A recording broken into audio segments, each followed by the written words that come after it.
Bonjour à tous et toutes et bienvenue dans Se Sentir Bien, le podcast qui est là pour vous aider à devenir votre propre coach. Je suis Esther Taïfé, coach certifiée, et dans ce 210e épisode, on va parler de fatigue et de comment en revenir, surtout quand cette fatigue elle est chronique. Chaque vendredi, on parle vision du monde, dev perso, santé mentale, relation à soi et relation aux autres.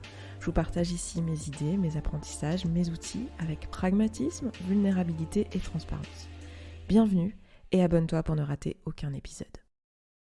Je suis très heureuse de vous retrouver aujourd'hui dans ce podcast, puisque ça fait un petit moment que j'ai pas enregistré. Ma vie a été très remplie. Voilà, on va pas se le cacher, ça fait quelques mois que je vous dis que j'ai restructuré mon entreprise Se Sentir Bien, et la finalisation de la restructuration s'est faite fin avril. Et du coup, j'ai été en déplacement, j'ai fait pas mal de choses, et je me suis retrouvée à être fatiguée émotionnellement, justement, ce qui a fait que j'ai pris du temps pour me reposer. Vous allez voir que c'est pas forcément la solution, se reposer, on va s'en parler justement aujourd'hui, mais c'était ce dont j'avais besoin pour le coup, et je vais vous expliquer pourquoi et comment avec cet exemple d'ailleurs. Et je vous reviens du coup aujourd'hui avec cet épisode, le 210e déjà, et on va se parler de fatigue. On avait déjà parlé de fatigue dans un précédent épisode qui était le 146, donc si vous ne l'avez pas écouté, je vous encourage à aller l'écouter aussi, ça va être très complémentaire à ce que je vais dire là. Il y a des choses que je dis dans ce podcast que je vais redéfinir ici, donc ça fera peut-être un rappel, une redite pour celles et ceux qui ont déjà écouté tous ces podcasts, sachant que dans tous les cas, il est sorti il y a quelques mois, donc j'imagine bien qu'une petite piqûre de rappel vous fera du bien dans tous les cas. Donc aujourd'hui on va parler de fatigue dans un monde où en fait beaucoup de gens sont fatigués de façon chronique. C'est-à-dire qu'on va pas parler du gros coup de fatigue, vous savez qu'on sait bien reconnaître, j'ai fait une nuit blanche, j'ai besoin de dormir maintenant. Enfin ça va, on sait. Ou le gros coup de fatigue de je viens de faire un très long voyage je me prends 8 heures de décalage horaire dans la tronche, je sais que je suis fatiguée et qu'il faut que j'aille dormir et tout mon corps me le dit et c'est très clair pour moi. Ça, j'ai envie de dire... Vous le savez, les jours où vous êtes vraiment fatigué de cette façon-là, le gros coup de fatigue qui provient d'une source qui est connue, qui est généralement quelque chose qui a ébranlé un peu vos habitudes quotidiennes, ça c'est bon, je suis sûre que vous l'avez. Ce dont j'ai envie de vous parler aujourd'hui, c'est de cette fatigue latente. Ce truc qu'on se traîne qui, si on n'y prend pas garde, ça peut nous emmener jusqu'au burn-out. Parce qu'on accumule un peu de fatigue comme ça, semaine après semaine, mois après mois, année après année, jusqu'au jour où on ne peut pas se réveiller un certain matin parce que notre corps dit non, là c'est terminé, je ne veux plus rien savoir. Donc on va se parler de ça, on va se parler des différents types de fatigue et aussi des différentes réponses à ces différents types de fatigue. Parce que on a tendance à penser que la seule réponse possible à une fatigue, c'est le repos. Or, c'est pas la seule réponse. Le repos, c'est une stratégie pour répondre à un besoin. La fatigue, c'est quoi ? Si on regarde la définition de ce qu'est la fatigue, c'est juste un manque d'énergie.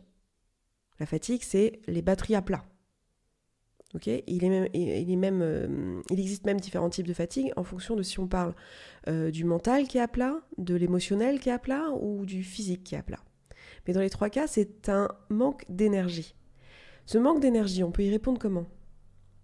Soit par le repos, en rechargeant les batteries au calme, en dormant, en reposant le corps, en reposant l'esprit, en reposant l'émotionnel. Soit on peut remplir les batteries. Donc ça va être plutôt en s'énergisant, en s'activant.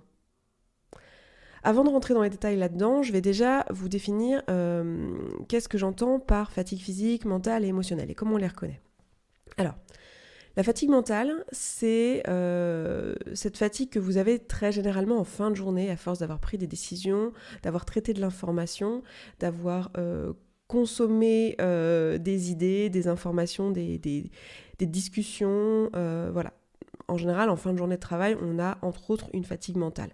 Ça va se caractériser, vous allez pouvoir la reconnaître dans votre quotidien parce que vous n'allez plus réussir à réfléchir, quoi. Il va y avoir un peu ce truc de écoute, il faut que tu me répètes ce que tu viens de dire parce que je sais pas, j'ai rien compris.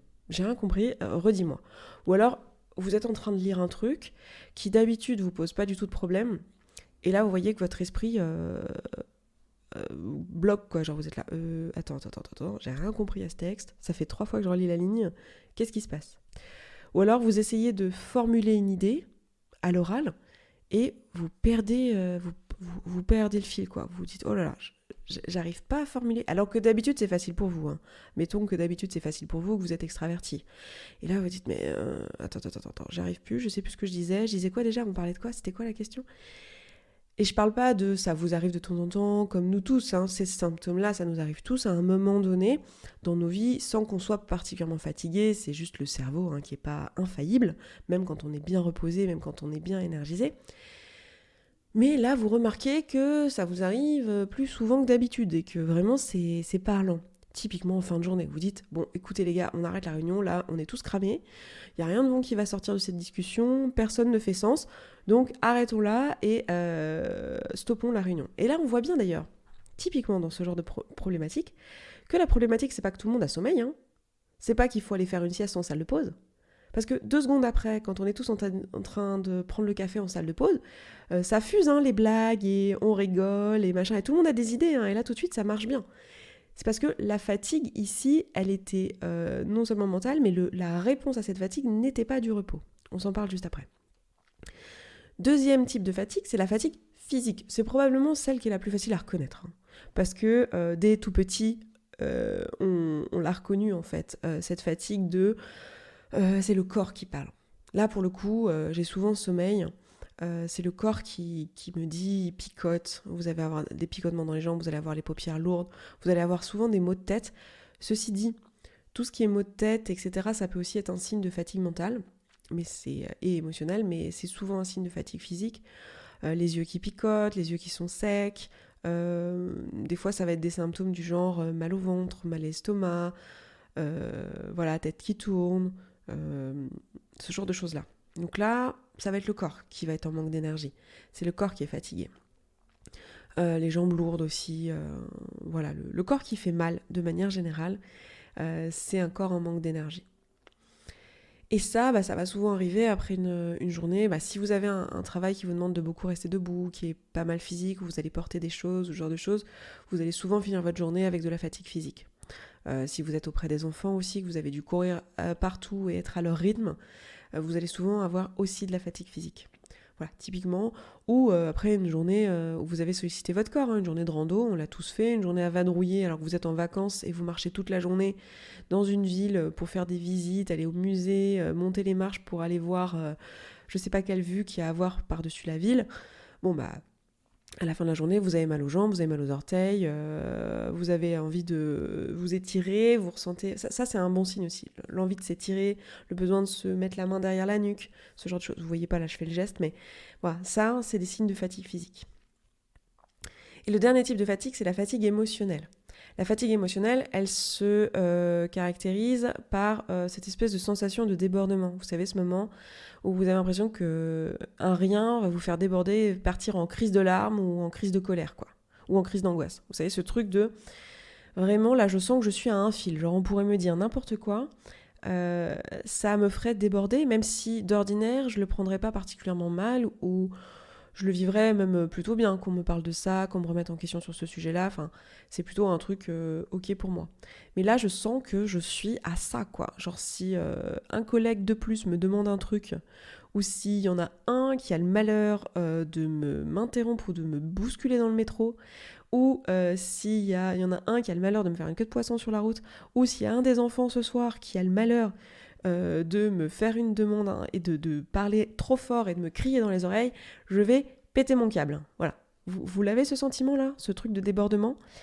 Généralement, ce sentiment d'être à fleur de peau comme ça et au bord des larmes, c'est quand votre émotionnel a trop été sollicité. C'est-à-dire que vous avez eu trop de demandes sur un ton émotionnel dans votre journée.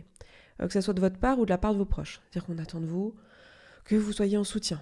Typiquement des personnes qui travaillent dans tout ce qui est ressources humaines, tout ce qui est rapport direct avec la clientèle, le service client, toutes ces choses-là, c'est des métiers qui souvent amènent à une forme de fatigue émotionnelle. Parce qu'en fin de journée, en fait, vous avez eu affaire toute la journée à de l'humain. Typiquement, moi, je suis coach de vie, je suis toute la journée avec des personnes qui me racontent leur vie. Je peux avoir de la fatigue émotionnelle aussi en fin de journée. Même si, la posture de coach et la posture de psy aide justement à se prémunir de ça, puisque la posture en elle-même fait qu'on est en empathie, mais pas en sympathie, c'est-à-dire qu'on n'est pas en train de plonger avec l'autre, on n'est pas en train de s'approprier ses émotions et de les vivre avec lui, mais on est au contact d'émotions tout au long de la journée. Donc on peut avoir une forme de fatigue émotionnelle. Mais quand vous êtes dans des métiers où en fait vous n'avez pas cette posture-là, cette posture neutre, cette posture distanciée, aussi tout ce qui est métier du soin, de la santé, assistante sociale, tout ce qui est métier où il y a de l'humain, hein, même la vente, très souvent aussi tout ce qui est service, typiquement les bars, restaurants, tout ça. Voilà, pour l'avoir fait aussi, ces métiers-là, c'est des métiers où on est en contact direct avec l'humain et on peut se retrouver avec une forme de fatigue émotionnelle. Parce que toute la journée, on a traité des demandes émotionnelles, en fait. On a des gens qui viennent se plaindre, on a des gens qui nous racontent comment ils se sentent, on a des gens qui manifestent comment ils se sentent. Genre, si toute la journée, on a vu du non-verbal de douleur physique, si toute la journée, on a eu des personnes qui sont venues nous faire des demandes qui, eux, les mettaient en insécurité. Je sais pas si vous travaillez dans un poste, je sais pas, à la CAF, par exemple, toute la journée, vous avez des demandes, en fait, de personnes qui viennent vous voir et qui vous expriment leur état émotionnel. Bah ça, vous pouvez vous attendre à avoir une forme de fatigue émotionnelle en fin de journée. Et aussi, si vous êtes mère au foyer, ou père au foyer, ou assistant maternel ou assistante maternelle, et que vous êtes au contact d'enfants, pareil, c'est des boules d'émotions, et c'est bien normal, hein. C'est logique qu'ils sont encore en train d'apprendre à les vivre, à les ressentir, et c'est hyper surprenant quand on est enfant. On se dit, oh là là, ça va vraiment être comme ça, genre je vais avoir des débordements d'émotions, toute ma vie, ça va être colère, tristesse, joie, toute la journée, tout le temps. Oui. Ça s'apprend, les amis, ça s'apprend. Malheureusement, on ne nous l'apprend pas généralement, donc même à l'âge adulte, on a peur. On apprend plus à les éteindre qu'on apprend à écouter les signes et à les entendre et à comprendre ce qu'elles veulent dire. Et bon, ça, ce sera l'objet d'un autre podcast. Donc, voilà les 3 grandes formes de fatigue émotionnelle. Donc, très souvent, en fin de journée, on s'attend à ce que vous ayez au moins l'une de ces 3 formes-là, pour ne pas dire les 3. Très souvent dans nos métiers, et si vous écoutez ce podcast, il y a des chances que vous soyez plutôt dans des métiers intellectuels ou des métiers en tout cas qui sollicitent votre prise de décision et moins des métiers physiques, quoique, hein, vous me surprenez toujours, et je sais que là je fais des grandes généralités en fait, c'est un peu idiot ce que je suis en train de faire, mais disons que je m'attends à ce que, et c'est ce que je vois en fait en coaching, vous êtes beaucoup à m'amener surtout des manques d'énergie et de la fatigue, donc liés à une fatigue mentale et une fatigue émotionnelle, souvent les deux combinés. Et ce qui est intéressant, c'est que si on ne prête pas attention à ça, ou si on n'apporte pas la bonne réponse, ce dont le corps a besoin à cet instant T, en fait, ce qui se passe, c'est que on va se retrouver à être de plus en plus fatigué. Et en fait, à cumuler ça au fil des semaines, au fil des mois, et c'est généralement ce genre de choses qui amène au burn-out. Donc déjà, première chose que j'ai envie de vous dire dans cet épisode, c'est d'apprendre à reconnaître les signaux de fatigue, autrement dit de manque d'énergie, chez vous. Que ce soit sur le corps, le mental ou l'émotionnel. Parce que si vous voulez être en bonne santé de manière générale, ça va être important de prendre soin de votre corps, de votre mental et de votre émotionnel. La santé, c'est ça. Santé mentale, santé physique, santé émotionnelle. On a tendance à vivre dans un monde où on considère que la santé physique. On oublie un peu la santé mentale, même si c'est en train de changer. Mais alors la santé émotionnelle, je vous en parle même pas. C'est un non-sujet, beaucoup de personnes ne savent même pas que c'est quelque chose, que ça existe, que c'est vraiment un truc, la santé émotionnelle. Donc, et je ne les blâme pas du tout, hein, c'est juste que notre société n'en parle pas. Donc première chose, apprenez à reconnaître les signes chez vous. Commencez à être attentif et attentive. Le soir, quand vous rentrez, comment vous vous sentez ? Quels sont les micro-signes sur votre corps ? Et apprenez à les reconnaître. Maintenant que vous les avez, quelle serait la réponse ? De quoi avez-vous besoin ? Est-ce que vous avez besoin de repos ?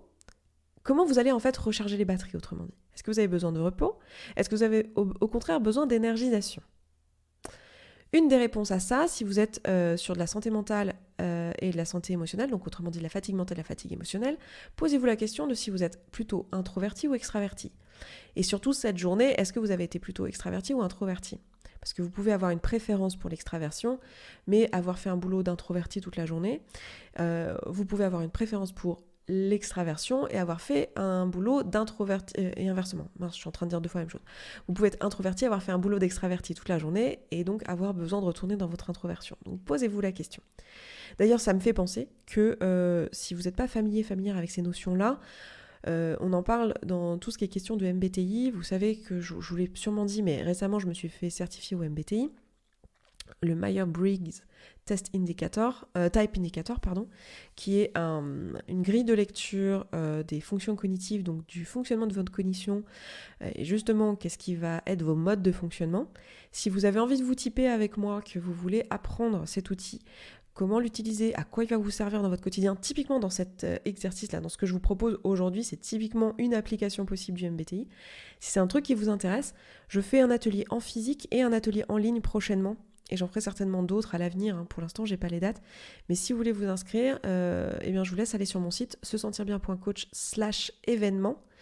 L'événement en physique, c'est 2 jours et c'est à Paris. Et c'est le week-end du 4 et 5 juin, si je me trompe pas, ou 5 et 6, je sais jamais si c'est le 4 ou le 5 et le 5 et le 6, mais c'est le samedi et le dimanche. Sur 2 jours, donc là on va s'occuper d'écrire le type, comment se typer soi-même, quelles sont les différences entre les préférences, quelles sont les limites et les endroits où le MBTI ne s'applique plus, parce qu'il y a plein de gens qui essayent de l'utiliser pour des choses que ce n'est pas, ça a plein de limites ce type de test. Donc on pourra faire ça ensemble et vous typer. Et la version en ligne, c'est le 29 juin. Si vous ne pouvez pas venir en physique, là on fait 15 jours parce que moi je trouve que 2 jours en ligne, franchement, il y a de quoi devenir taré sur Zoom. Mais on aura toutes les données et toutes les informations, apports théoriques, ce seront les mêmes. Ce qui sera différent, c'est que du coup, on ne fera pas de l'individuel. On ne fera pas du spécialisé, du personnalisé comme on pourra le faire en physique parce qu'on sera en tout petit groupe en physique. On sera 8 ou 10. Donc voilà. N'hésitez pas à vous inscrire. Je vous laisse aller sur sesentirbien.coach/événement pour vous inscrire et réserver votre place. Donc tout ça pour dire que si vous êtes extraverti et que toute la journée vous avez fait un métier d'introverti, en fait, rentrez le soir et que vous avez de la fatigue mentale, rentrez le soir en vous disant ma solution ça va être de faire dodo ou de lire un livre parce que c'est ça qui va reposer mon mental et c'est ça qui va déconnecter mon mental. Eh bien non en fait. Parce que vous avez fait un boulot toute la journée d'introverti, vous avez réfléchi tout seul, vous étiez dans une bulle. Par exemple, je sais pas, admettons que vous êtes développeur web ou développeuse, vous codiez toute la journée, ça c'est un boulot d'introverti. Mais vous êtes extraverti. Vous rentrez le soir, si vous dites « Ok, je suis fatigué mentalement, donc il faut que je déconnecte, donc une bonne façon de déconnecter, c'est de lire un livre, par exemple », ce qui est vrai pour le mental, pour poser le mental, c'est une bonne façon de déconnecter. Sauf que, non, ça va pas marcher avec vous en fait. Parce que ce que vous avez besoin, c'est de vous énergiser. Vous avez besoin, c'est comme ça que vous allez recharger les batteries en fait. Vous êtes en manque de batterie parce que vous êtes un extraverti qui s'est retrouvé dans une posture d'introversion en fait.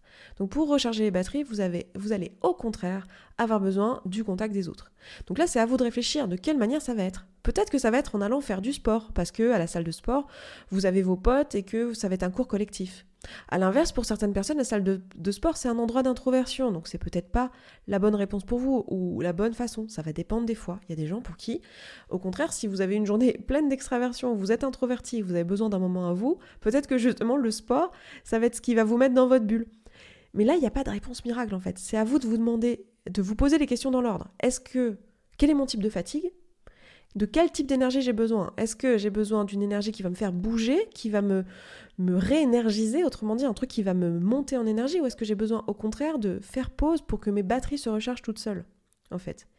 Donc dans le cadre d'une fatigue mentale, par exemple, aller à la salle de sport, courir quand vous êtes un introverti qui a besoin de contact avec... Enfin, quand vous avez fait de l'introversion toute la journée et que vous avez besoin de contact avec les autres, ça peut être une bonne façon. Ça peut aussi être juste aller boire un verre avec des amis, sortir dans la rue avec votre casque, voir du monde, croiser des amis, etc. Ça va être un bon moyen de vous réénergiser. Alors qu'on pourrait penser que si on a une lourde journée de travail et qu'on est fatigué, ça ne devrait pas être la bonne réponse. Et pourtant si. Moi, j'ai plein de gens qui me disent des fois oh là là, je comprends pas les gens qui font du sport en fin de journée, moi je suis crevée en fin de journée. Oui, mais c'est parce que tu n'as pas le même type de fatigue et surtout pas la même façon ou le même besoin pour recharger les batteries. Donc il faut vraiment se poser les questions dans l'ordre. C'est pour ça qu'il n'y a pas de solution miracle. Donc ça c'est pour la fatigue mentale. La fatigue mentale, en gros l'énergisation ou le repos, ça va être par le biais de poser le cerveau, déconnecter. Donc soit déconnecter en fermant les yeux, en méditant, en lisant un bouquin, soit déconnecter en étant au contact de l'autre, en papotant de trucs légers ou en bougeant le corps. Je déconnecte le mental parce que je suis en train de bouger le corps. Donc ça va être typiquement les types de réponses qui vont énergiser le corps, énergiser l'esprit. Bon, par contre, ça va créer de la fatigue corporelle. Si vous allez courir ou si vous allez à la salle de sport, évidemment, vous allez avoir de la fatigue physique. Si vous commencez avec une fatigue physique, là, ça va être probablement la réponse la plus simple. Et c'est d'ailleurs souvent le problème, c'est qu'en fait, on a intuitivement la réponse à la fatigue physique qui est donc le repos. Généralement, c'est le sommeil, la réponse à la fatigue physique. Et la plupart du temps, comme c'est ça, et qu'on a cette intuition-là, on pense que dès qu'on est fatigué, quelle que soit la fatigue, la solution, c'est d'aller faire une sieste. Sauf que vous voyez bien qu'il y a plein de moments où c'est pas le cas. Donc quand c'est de la fatigue physique, c'est souvent le repos type sommeil, mais ça peut aussi être de la réénergisation type massage, type mouvement, étirement. Votre corps en fait a besoin d'être énergisé, vous sentez que vous n'avez pas sommeil en fait. Si là vous alliez vous coucher, il ne va rien se passer, mais vous êtes fatigué physiquement. Ça peut être un bain, ça peut être un massage, ça peut être des mouvements doux, des étirements, mais aussi tout ce qui est manipulation type chiropraxie, ce genre de choses. Donc voilà, typiquement comment se réénergiser le corps quand c'est une fatigue physique. Donc c'est probablement, je pense, le type de fatigue qui est dont le gain d'énergie est le plus simple à trouver chez soi, aussi parce qu'on y est attentif depuis plus longtemps. On a plus appris à être attentif à notre fatigue physique qu'à tous les autres types de fatigue. Et enfin, le dernier, probablement l'un des plus importants, et celui qui est le plus négligé, c'est la fatigue émotionnelle. De quoi vous avez besoin quand vous vous sentez au bord des larmes, à fleur de peau ? Et bien là encore, ça va dépendre de qui vous êtes, votre introversion, de votre extraversion. Est-ce que vous avez besoin de vous mettre dans une bulle ? Est-ce que vous avez besoin d'écrire seul ? Est-ce que vous avez besoin de pleurer seul ? Est-ce que vous avez besoin de vous mettre en PLS, vraiment dans votre position du fœtus dans votre lit ? Ou est-ce que vous avez besoin de parler à une copine ? Vous avez besoin d'avoir quelqu'un au téléphone, de parler. Est-ce que vous avez besoin, de vous énergiser auprès de quelqu'un, d'avoir un câlin ? Limite, vraiment, littéralement, quelqu'un qui vous donne une énergie émotionnelle, qui vous donne de l'amour. Est-ce que c'est ça dont vous avez besoin ? Est-ce que vous avez besoin de repos ? Est-ce que vous avez besoin d'énergie ? Et quelles sont les stratégies que vous pouvez mettre en place ? Donc c'est vraiment important de faire la différence entre la stratégie que vous mettez en place et le rôle que ça a en fait. Est-ce que c'est en train de vous énergiser ? Est-ce que c'est en train de vous ressourcer de l'intérieur vous-même en autonomie ? Vous voyez ce que je veux dire ? Donc vraiment, ça va être important de faire la différence entre tout ça. Et après, les stratégies à mettre en place, c'est à vous de les trouver. Donc vous pouvez dès maintenant, là, à la suite de cet épisode, vous poser la question. Tiens, moi, qu'est-ce qui me repose ? Et moi, qu'est-ce qui m'énergise ? Et faire une liste. Prenez votre carnet, votre stylo et faites une liste. Et après, posez-vous la question sur chacune de ces choses. Est-ce que c'est plutôt une réponse à une fatigue physique, émotionnelle ou mentale ? Comme ça vous donne une petite liste, une petite ressource vers laquelle vous tournez quand vous ressentez cette fatigue et que vous ne savez pas par quel bout le prendre. Et attendez-vous à ce qu'en fin de journée, quand vous passez de votre journée de travail à votre journée personnelle où vous rentrez à la maison, où je sais que pour beaucoup d'entre vous, quand vous avez une famille, c'est la deuxième journée qui commence, souvent vous avez besoin de ce sas dans lequel vous allez vous ressourcer, dans lequel vous allez gagner de l'énergie parce que vous manquez d'énergie à la fin de cette journée. Donc prenez votre petite liste et demandez-vous, ok, de quoi j'ai besoin ici ? Qu'est-ce qui pourrait me faire du bien maintenant ? Qu'est-ce qui pourrait répondre à mon besoin de façon immédiate ? Donc dans l'ordre, je récapitule, posez-vous la question, quel type de fatigue je ressens ? Et ensuite, demandez-vous, quel type de stratégie je peux mettre en place ? Est-ce que c'est une stratégie qui va viser à me donner de l'énergie ? Est-ce que c'est une stratégie qui va viser à me reposer et au contraire me mettre du calme pour que mes batteries se rechargent toutes seules ? Voilà pour moi aujourd'hui, je m'arrête là, je vous embrasse, je vous souhaite une excellente journée, un excellent week-end et je vous dis à vendredi prochain. Ciao ciao. Merci d'avoir écouté cet épisode jusqu'au bout, je suis vraiment ravie qu'il t'ait plu. Si tu vois que ce que je partage ici te parle et que ma façon de voir le coaching et l'accompagnement de manière générale te correspond et que concrètement tu aurais bien besoin d'un petit coup de pouce, voire d'un gros coup de pied aux fesses professionnelles, alors n'hésite pas à nous rejoindre dans la communauté. Tout se passe là-bas. Tu vas pouvoir échanger avec les autres auditeurs et auditrices de ce podcast qui rencontrent globalement les mêmes questionnements que toi. Tu vas pouvoir poser tes questions à des coachs et être coaché si tu le souhaites. C'est simple, c'est un abonnement mensuel sans engagement dans lequel tu vas pouvoir avancer à ton rythme, sans pression, avec ou sans coaching individuel. Rendez-vous sur sesentirbien.coach/communauté sans accent. À tout de suite.